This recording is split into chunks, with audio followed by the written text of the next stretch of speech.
How important are book clubs and how do you set them up? These are some of the questions I asked Ethel Bekes in our next interview. Ethel, who is a trained lawyer, runs a book club in Lagos with about 100 members. She talked to us about her experiences as a book club pioneer and manager. Enjoy the interview.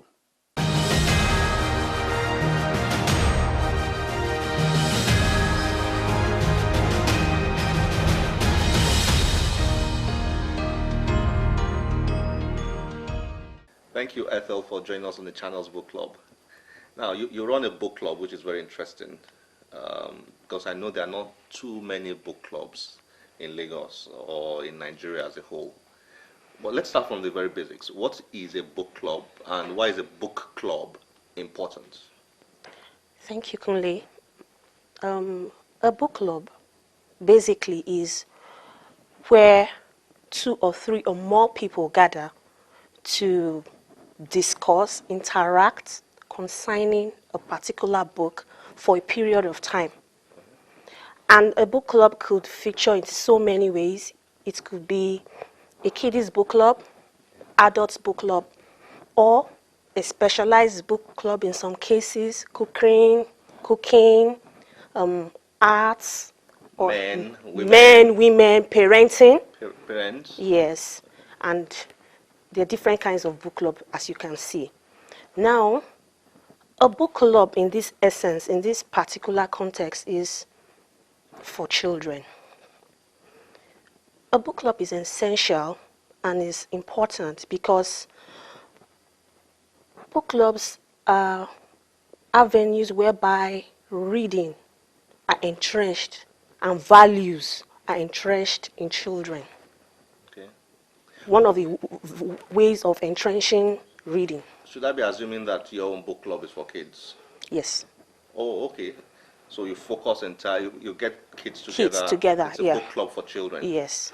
Oh, all right. So what's the format like? Or what happens during a book club meeting? Basically, in a book club meeting, what you are expected to see a group of people, maybe possibly at the same age bracket, and for a particular purpose, and maybe for a particular book. For my own book club, the format is we actually take from ages 3 upwards and divided into the various groups, whereby a particular book is picked for a particular season to analyze, criticize, and recommend to other people. Oh, this is very interesting. I mean, I'm familiar with book clubs for older people. Yeah. We recently had an event for children, a book club event for children. But it wasn't the typical small-size book club thing. It was more of a large event where we brought kids together and then they discussed books, they shared ideas on books, they had a lot of fun. And so now what's the size of your own book club? How many kids do you get together per book club meeting? Well, let me start with, we have close to 100 children registered. 100? 100. Do they all come together No. per meeting? Sometimes maybe logistics or whatever, we have just 30 or 35 that are regular, they are constant. Okay. So for Yes. every book club meeting you have about 30 30, kids. 30 upwards, How do yeah. you manage that crowd? Kids at times can be very restless. I How- know that. Like I said earlier, the classes are divided into various sections. We have the 3, 4, 5, 6, 7 to 9, 10 upwards. So you can imagine putting 35 children in the, it's not so much of a crowd at the end of the day. Okay. Yes. Okay, so I mean, let's have a go at this subject. How important are book clubs for societies? Should we be pushing the creation of book clubs across cities in Nigeria? is it relevant? This push for education, this push for literacy, this push for a reading culture. What's the place of book clubs in all this? Is it something we should be pushing aggressively? Yes, book clubs are essential in any society. My own perspective, I think every society should push for a book club because that is the beginning. That is where great minds are nurtured. That is where reading culture is being imbibed. And like a normal saying, readers are leaders. If you breed a reader, you're definitely breeding a leader for tomorrow. You are nurturing a great mind. There's no leader that is without reading, that's not done one form of reading or the other. So every society, and more so Nigeria, should push for a book club. Are there book clubs? Have you observed book clubs in schools, in our schools, secondary schools, universities? Are there a lot of them out there? The private schools, the public schools, and so on. What have you observed so far? Well, I don't think there's so many book clubs, but some will say, theirs is a book club. But going in there, you actually see that it's not really book club. It's not run the way it should be. A book club should be where great minds are, like I said, are nurtured.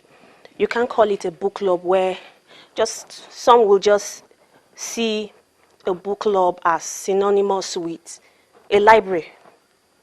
A child, just go and take a book. But that is just a library. A book club is interactive. A book club is going out of the box, seeing the big picture, making a child see and analyze a particular book that any other person on the street would not see it that way. So it's interactive. A book club should be interactive. It should be vibrant. Okay. Now, I noticed that you also run a bookshop. Yes. For children. Yes. So clearly there's a passion here, Ethel. What's your story? Why did you start the book club? Why did you start the bookshop? There has to be a story behind all this. Well, my own story, looking back, it's quite an interesting one. I didn't start reading very early. Possibly, I think I started reading when I was 7.5, not a very good reader. And there was this push in my school then to take me from primary 3 back to primary 1. Why? Yes, they found out that I could not read. Whoa. And there was a call for my parents to really sit up. And I had just one term to really sit up. And I started reading under compulsion. And when I started reading, they introduced me to book reading, and that would be a faster way to meet up with your friends and everything. And I started reading. I found out that books were interesting. And I was at the back row of the class then. From that back row, within 2 terms, 3 terms, I was coming tops because of reading. And my dad discovered early that there was a passion on my own side to read African stories. So he really gave it to me. He really gave me African stories. You want to read African stories? You could read it. But as a child, I discovered that I shouldn't just dwell so much on these African stories. I should look at foreign stories. And I started reading them. Today, those books they're like templates for me when I want to recommend a book to any child. I read so much. And that's years later. Years later. That formed your motivation. Yes, motivation, yes. A bookshop for children. Yes. A book club for Yes. kids. Because I saw that children were not reading the way they should read anymore. I'm looking back at my story, how the habit of reading took me from the back row to the front row, made me do some certain things that I would never have thought I could do if not for reading. Reading took me to some certain heights that I would never have dreamt of going if not I read. So I want children. I saw the need that children should read early, catch them young. Once you're able to catch them, you've done a whole lot of things for them. Should, I'm looking at your example, and also maybe you should tap into your observations. Should children be compelled to read? In your own case, you were compelled Yes. to read. How well does that work? I mean, some will say, they have to develop that interest in reading, and if you force them to read, it might become counterproductive, such that they actually then end up despising reading. What's your take on that? Well, for me, I think in this present day and age, you need to do a little bit of compulsion on every child now, because there's so many activities out there to really take their attention. You have the TV, you have the iPad, you have so many distractions. So as a parent or a guardian, you need to you need to sit down and read this book. You need to do a little bit of compulsion. And while trying to get this child to read, make sure you catch the attention that, well, reading is fun. When you're reading, you might not be seeing a live television, but you're seeing a picture in your mind. You are seeing a film in your mind. You are seeing a movie. So you create that big picture about reading to every child. Take, for instance, the Bekes story. I don't think it would have gone far if not there was a bit of compulsion from his... Yeah, Ben Carson was forced to read. Was forced to read. By his mother. I'm sure every great man or woman somewhere were forced to read, because if you leave a child will want to go their own way. They want to have fun. They want to catch activities of the day. So you need to do a little bit of compulsion and also reminding them that reading is fun. It's a movie in a packaged form. Now this is interesting, because I usually get a lot of parents who ask me, how do I get my children to read?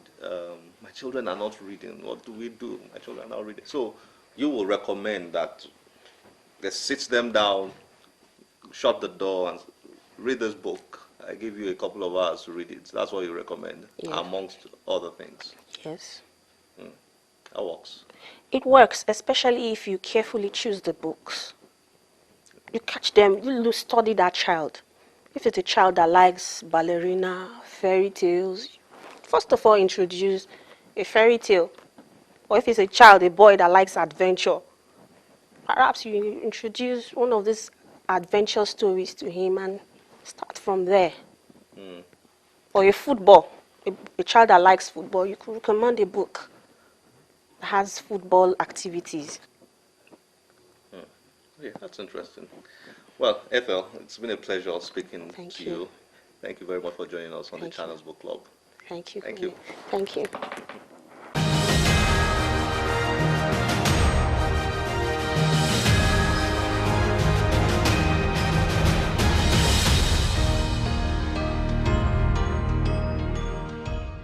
Don't forget you can join us on any of our social media platforms displayed on your screen. My name is Olakunle Kasumu. Remember, one great book can change your life. Bye-bye.